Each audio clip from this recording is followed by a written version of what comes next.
2024 లేదా 25లో డిగ్రీ లేదా బీటెక్ చదివారా? సాఫ్ట్‌వేర్ జాబ్ కోసం ఎదురు చూస్తున్నారా? అయితే కోడ్‌జ్ఞాన్ 100 డేస్ కోర్సులో చేరండి. జాబ్ సాధించండి. ఫ్రెండ్స్, దాంపత్య జీవితం గురించి, సంసార జీవితాల గురించి, వాటి నుండి వచ్చేటటువంటి ఒడిదుడుకుల గురించి, న్యాయపరమైనటువంటి విషయాల మీద చర్చించడానికి ఈ వేదికను మనం ఎంచుకోవటం జరిగింది. ఎన్నో విషయాల్ని మనము మన అడ్వకేట్ నాగేశ్వరరావు పూజారి గారితోటి చర్చించాం. అయితే నాకు ఈ మధ్య రీసెంట్‌గా చాలామంది నాకు మెయిల్ చేస్తున్న అటువంటి విషయము, లేదా నన్ను డైరెక్ట్‌గా అడుగుతున్నటువంటి విషయంలో నాకు నిజంగా ఒక విషయం అయితే మాత్రం నా మనసు మాత్రం బాగా కలిచివేసింది. అసలు ఈరోజు మన కుటుంబ వ్యవస్థ ఎక్కడికి పోతుంది? ఎవరికి ఒక బంధుత్వాల పట్ల అలాగే ఒక కుటుంబ వ్యవస్థ మీద గౌరవం అనేది కూడా సన్నగిల్లిపోతుందేమో అన్న బాధ కూడా ఒకటి కలుగుతుంది. ఎవరికి వాళ్ళు ఎవరిష్టం వచ్చినట్టు వాళ్ళు జీవితాన్ని బ్రతికేయాలి. నా కోసం మాత్రమే, నేను మాత్రమే ఉండాలి అనేటటువంటి ఒక గిరి గీసుకొని బ్రతికేస్తున్నారు. దానివల్ల చాలా సమస్యలొస్తున్నాయి. అందులో ఒక పెద్ద సమస్య ఏంటి అనంటే, పెళ్ళి అయిన తరువాత భార్య భర్త యొక్క పేరెంట్స్ని చూడడానికి నిరాకరించటం. ఇది చాలా కేసులు, 180 కేసులు నేను చూస్తున్నాను. ఏంటి అనంటే, పెళ్లి చేసుకునే ముందు వీళ్ళు ఏం మాట్లాడుకుంటారనేది అర్థం కాదు. పెళ్లి చేసుకునే ముందు అన్నిటికీ ఒప్పుకుంటారు. అసలు ఇలాంటి విషయాలు కూడా చర్చకు రావు. నేను మా పేరెంట్స్ని చూడాలి, వాళ్ళ బాధ్యత నా మీద ఉంది అని తను చెప్పదు. అలాగే వాళ్ళని నువ్వు చూడడానికి ఇష్టం లేదు, నాతో మాత్రమే ఉండాలని ఆమె చెప్పదు. కానీ పెళ్లి అంటే చూసుకునేటటువంటి విషయాలు రెండే విషయాలు ఏంటంటే, ఒకటి కట్న కానుకలు, రెండోది ఉద్యోగాలు. ఇవి రెండు తప్ప ఆర్థిక పరమైనటువంటి అంశాలు కొండొకచో ఏంటంటే కుటుంబం అనేటటువంటిది. ఆ కుటుంబం బాగుంది అని చూస్తున్నారు, కానీ వ్యక్తిత్వాలు ఎలా ఉన్నాయి అనేది మాత్రం ఎవరు వాటి మీద దృష్టి పెట్టకపోవటం కూడా ఒక మైనస్ అని అనుకోవచ్చు. ఇక్కడ ఏంటంటే, భార్య భర్త యొక్క తల్లిదండ్రుల్ని చూడడానికి నిరాకరించటము, అలాగే భర్త తన తల్లిదండ్రుల కోసం పంపించాల్సినటువంటి మెయింటెనెన్స్ ఇవ్వడానికి కూడా నిరాకరించటము, అలాగే వాళ్ళకి ఏదైనా హెల్త్ ఇష్యూస్ వచ్చినప్పుడు తన దగ్గర పెట్టుకొని వైద్యం చేయించాలన్నా కూడా ఆమె సహకరించకపోవడము, ఇలాంటి ఎన్నో అంశాలతోటి భర్తలు చాలా బాధపడుతున్నారు. ఆ కుటుంబాలు కూడా నరకం అనుభవిస్తున్నాయని చెప్పుకోవచ్చు. ఎందుకంటే ఒక మనిషి, ఒక కుటుంబము, మన వివాహ బంధం ఏర్పడిన తర్వాత మనం పిల్లల్ని ఎందుకు కంటాము అంటే, వాళ్ళు మనకి వృద్ధాప్యంలో ఆసరాగా ఉండడం కోసమే ఈ యొక్క పిల్లలు కనడం అనేది మనం చేస్తూ ఉంటాం. కానీ అదే పిల్లలు వివాహం తరువాత వాళ్ళు తమ పిల్లలు కాదు అని అన్న తర్వాత ఇన్ని సంవత్సరాలు వాళ్ళు పడినటువంటి కష్టమే ఏంటి? తర్వాత వృద్ధాప్యంలో వాళ్ళని చూసుకోవాల్సిన వాళ్ళు ఎవరు? అసలు కొత్తగా జీవితంలోకి వచ్చినటువంటి కోడలు అత్తమామల్ని చూడొద్దు అనేటటువంటి రెస్ట్రిక్షన్ ఒక భర్తకి భార్య పెట్టడం ఎంతవరకు సమంజసం? అలాగే ఎంతోమంది తల్లిదండ్రులు కూడా నా దగ్గర వాపోవడం జరిగింది. దీనికి న్యాయస్థానంలో ఏ విధమైనటువంటి ఆ యొక్క తల్లిదండ్రులకి కానీ భర్తకి కానీ ఆమె నుంచి ఇలాంటి థ్రెట్స్ నుంచి బయటపడేటటువంటి అవకాశాలు కానీ ఏమున్నాయి అనేది న్యాయపరమైనటువంటి సలహాలు అడుగుదాం. మన ముందు నాగేశ్వరరావు పూజారి గారు ఉన్నారు. సార్ నమస్తే. నమస్తే సార్, ఇప్పుడు చెప్పాను కదా మీకు, వివాహం అవుతుంది. వివాహం చేసుకునేటప్పుడు రెండే విషయాలు మాట్లాడుకుంటున్నారు: కట్టకానుకలు, ఉద్యోగము, కుటుంబము. తర్వాత వివాహం అయిన తర్వాత ఆ అమ్మాయి వ్యవస్థలో, కుటుంబంలో ఇమడలేకపోవటం కానివ్వండి, లేకపోతే ఒక ఇండివిజువాలిటీని, అంటే ఇండివిజువల్గా ఇమ్మీడియట్గా వేరే కాపురం, వీళ్ళే బెంగళూరులోనో ఇంకెక్కడోనో ఉద్యోగాలు చేసుకుంటూ ఉంటారు. తల్లిదండ్రులు అక్కడికి వెళ్ళలేరు, ఎప్పుడో వచ్చిపోతూ ఉంటారు. వీళ్ళకంటూ ఒక ఊరు అనేది ఉంటుంది, ఒక ఇల్లు వాకిలు అనేది ఉంటుంది. వీళ్ళకి హెల్త్ బాగోకపోయినా లేదు, కొడుకు నుంచి మెయింటెనెన్స్, వాళ్ళని పేరెంట్స్ని చూసుకునేటువంటి బాధ్యత ప్రతి కొడుక్కి ఉంది. అతని దగ్గర నుంచి నెలలా మెయింటెనెన్స్ ఇవ్వడానికి కూడా ఈమె నిరాకరించటము, విపరీతమైనటువంటి అభ్యంతరాలు పెట్టడము, ఏదైనా ఉంటే కోర్టుకెక్కి 498A కేసులు పెట్టి ఇబ్బంది పెట్టడము, లేదా పెడతానని బెదిరించటము, లేదా ఎమోషనల్ బ్లాక్మెయిల్స్ తోటి చేసేటటువంటి భార్యలతో భర్తలు, అటు అత్తమామలు చాలా ఇబ్బంది పడుతున్నారు. సార్, ఈ విషయం మీద మనకి ఇలాంటి వాళ్ళకి న్యాయస్థానంలో ఎలాంటి వెసులుబాటు ఉంది? వాళ్ళు ఎలాంటి ఊరట ఉంది? ఇప్పుడు మీరు ఏదైతే ఈ సమస్య అయితే చెప్పారో, ఈ సమస్య ఇప్పుడు సమాజంలో ప్రతి ఇంట్లో జరుగుతున్న ఒక సమస్య ఇది. ప్రతి ఇంట్లో, ఎందుకంటే పెళ్ళైన ప్రతి ఇంట్లో జరుగుతున్న సమస్య.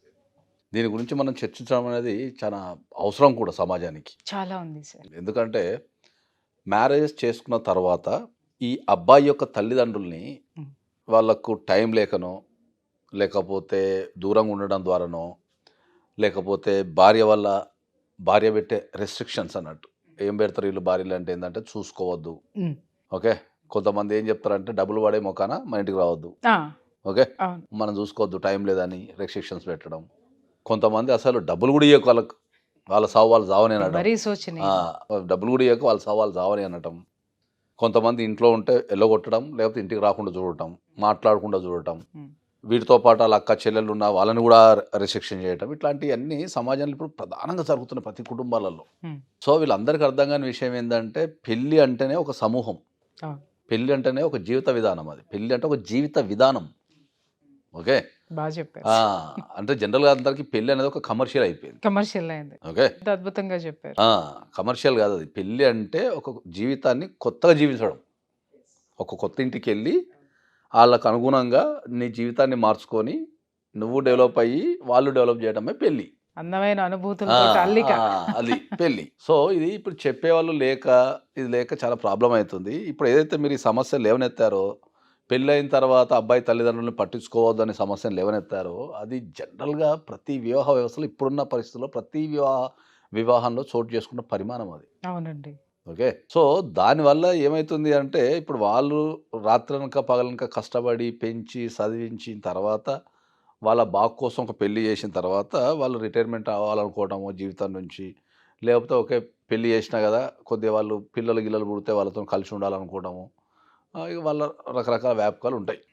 సో ఇక్కడ ఇవన్నీ గమనించిన తర్వాత ఒక ఒక ఒక జీవిత విధానంలో జరుగుతున్న పరిమాణాలన్నీ గమనించిన తర్వాత సుప్రీంకోర్టు చాలా స్పష్టంగా చెప్పింది, ఎక్కడైతే భార్య అత్తామామల్ని పట్టించుకోదో, ఉమ్, ఓకే, ఎక్కడైతే భార్య అత్తామామల్ని పట్టించుకోదో, ఎక్కడైతే భార్య వాళ్ళని నెగ్లెక్ట్ చేయమని చెప్తుందో, వాళ్ళకి కావాల్సిన కేర్ అయితే తీసుకోదో, ఓకే, అక్కడ హస్బెండ్కి దాన్ని బేస్ చేసుకొని మీరు డైవోర్స్ చేసుకున్నా ఇచ్చేయండి, oh that is a ground for the divorce అనేది చాలా స్పష్టంగా చెప్పింది. సార్ ఇక్కడ ఎక్కువ విషయం సార్.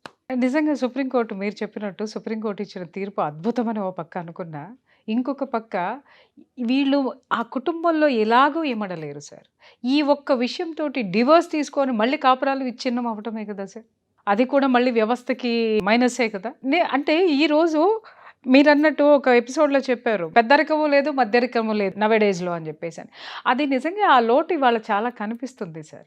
ఎందుకంటే ఇవాళ వెనకటికి అత్తమామలు చూడకపోతే అందరు కుటుంబ సభ్యులందరూ అటు నుంచి నలుగురు ఇటు నుంచి నలుగురు వచ్చి కూర్చొని చక్కగా సర్ది చెప్పి పంపించడం అనేది, ఎవరు తప్పుంటే వాళ్ళని కోప్పడి చెప్పడం అనేది జరిగేది. అప్పుడు వాళ్ళకు ఒక భయం ఉండేది, ఏంటి అని అంటే అరే చుట్టాలు మనల్ని రానివ్వరేమో, వీళ్ళు మనల్ని ఏమి ఇది చేయనివ్వరేమో.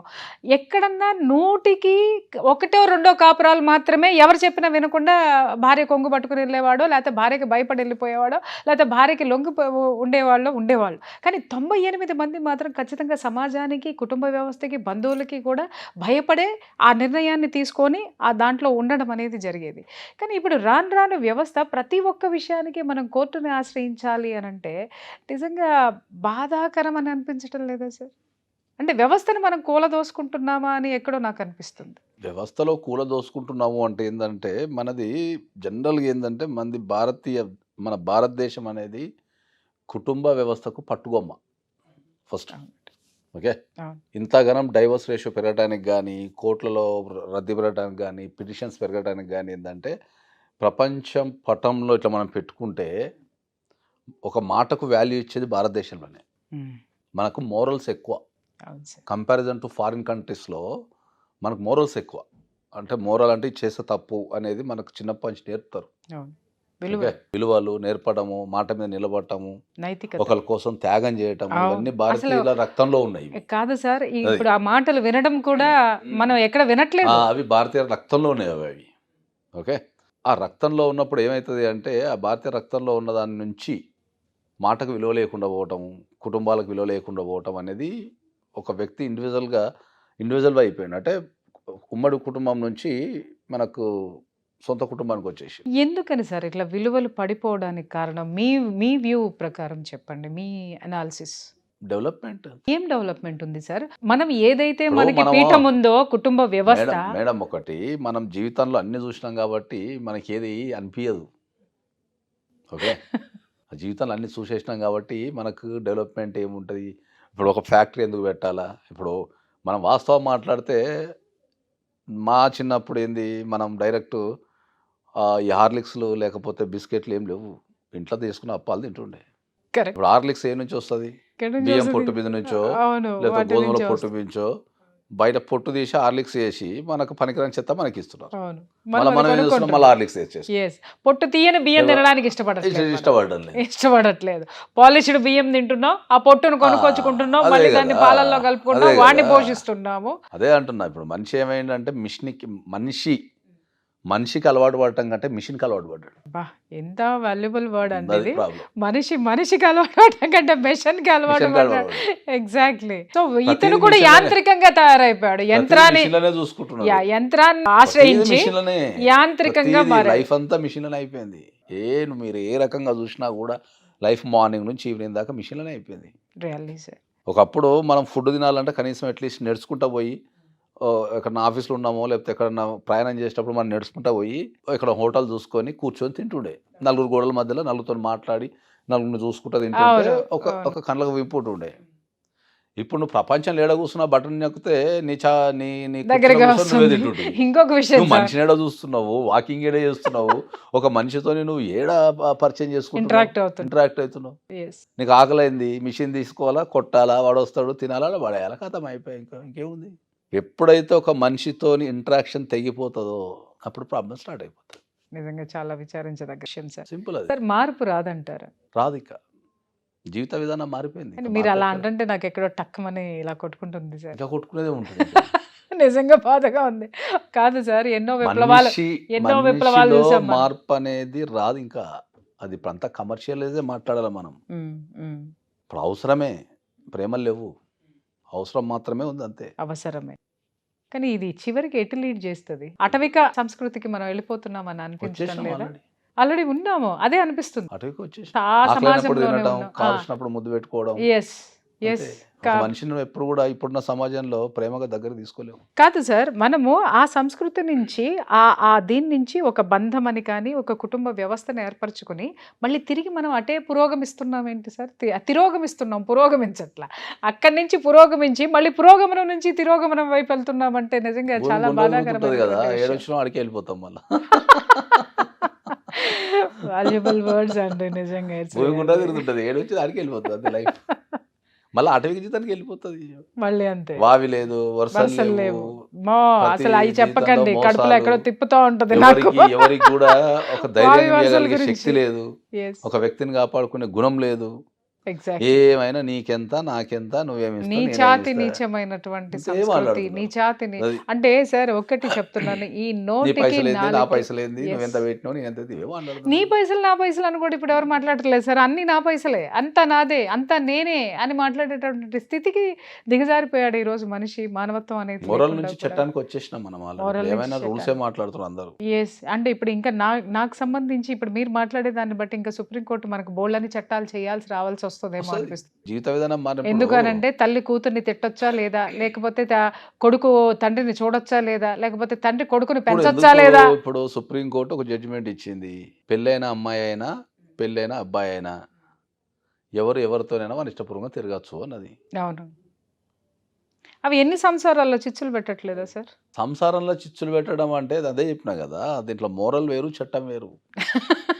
ఇది చాలా మందికి అర్థం కాదు. ఇది చాలా ఇప్పుడు అందరు వచ్చి జనరల్గా మాట్లాడుతుంటారు కదా, మాట్లాడేటప్పుడు ఏమైందంటే మోరల్ వేరు, చట్టం వేరు. చట్టానికి దానికి మోరల్స్ ఉండదు, చట్టానికి మోరల్ ఉండదు. మనం మోరల్ మాట్లాడితే చట్టం మాట్లాడదు, చట్టం మాట్లాడితే మోరల్ మాట్లాడదు, అంతే. కానీ ఇప్పుడు రెండు కలిపి మాట్లాడతారు కాబట్టి జనాలకు అర్థం కాదు. కాదు సార్, ఇంకొక విషయము, ఇప్పుడు ఈ విషయంలో మనం ఏదైతే చర్చించుకున్నామో అత్తమామల్ని చూడకూడదు అనేటటువంటి విషయం, దీంట్లో మోరల్ గా మాత్రం ఒక భయం అయితే క్రియేట్ చేసిందే, ఒక మొరాలిటీని క్రియేట్ చేసిందేమో అనిపించింది నాకు ఇలాంటి చట్టం తీసుకొని వచ్చి. ఏమంటారు? చేసింది కానీ ఎవరు పట్టించుకుంటున్నారు? మెటీరియలిస్టిక్. ఫస్ట్ పెళ్లి ఫెయిల్ కావటానికి కారణం ఏంది అంటే ఇండివిజువాలిటీ. సింపుల్ లాజిక్ అది. మనం కొన్ని లక్షల కేసులు చేసినాం కాబట్టి వాటన్నింటిని గమనించిన తర్వాత ఏమర్థమైందంటే పెళ్లి చేసుకోవడానికి గల కారణం ఇండివిజువాలిటీ. అంటే చేసుకోవడానికి ఇండివిజువాలిటీనా, కుటుంబం కాదు. ఇప్పుడు నేను జనరల్గా నేను ఎన్నో స్టేట్మెంట్లలో నేను జనరల్గా చెప్తున్నా, ఏమని చెప్తున్నా, ఇండియాలో మ్యారేజ్ వ్యవస్థ ఫెయిల్ అయిపోయింది. నన్ను బాగా తిడుతున్నారు, ట్రోలింగ్ చేస్తున్నారు, తిడుతున్నారు, అసలు నువ్వు డైవర్స్ తీసుకున్నావు అని అడుగుతున్నారు. I have a beautiful wife.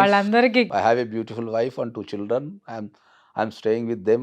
మా లైఫ్లో ఒక గొడవ కూడా లేదు. నేను ఒక్క విషయం జనాలకి చెప్తాను సార్, ఇంత డివోర్స్ ఎక్స్పర్ట్ ఆయన డివోర్స్ తీసుకోలేదు. దాని వెనక కారణం అర్థం చేసుకోవాలి. అది తర్వాత ఎందుకంటే ఆయన కుటుంబ వ్యవస్థకి ఇచ్చేటటువంటి విలువ. ఇంకొకటి, సార్కి నేను లాస్ట్ ఎపిసోడ్లో మాట్లాడుతున్నప్పుడు మీ గురించి చెప్తున్నప్పుడు ఎవరో కింద కామెంట్ పెట్టారు, సార్ని మాట్లాడనివ్వండి అనేసి.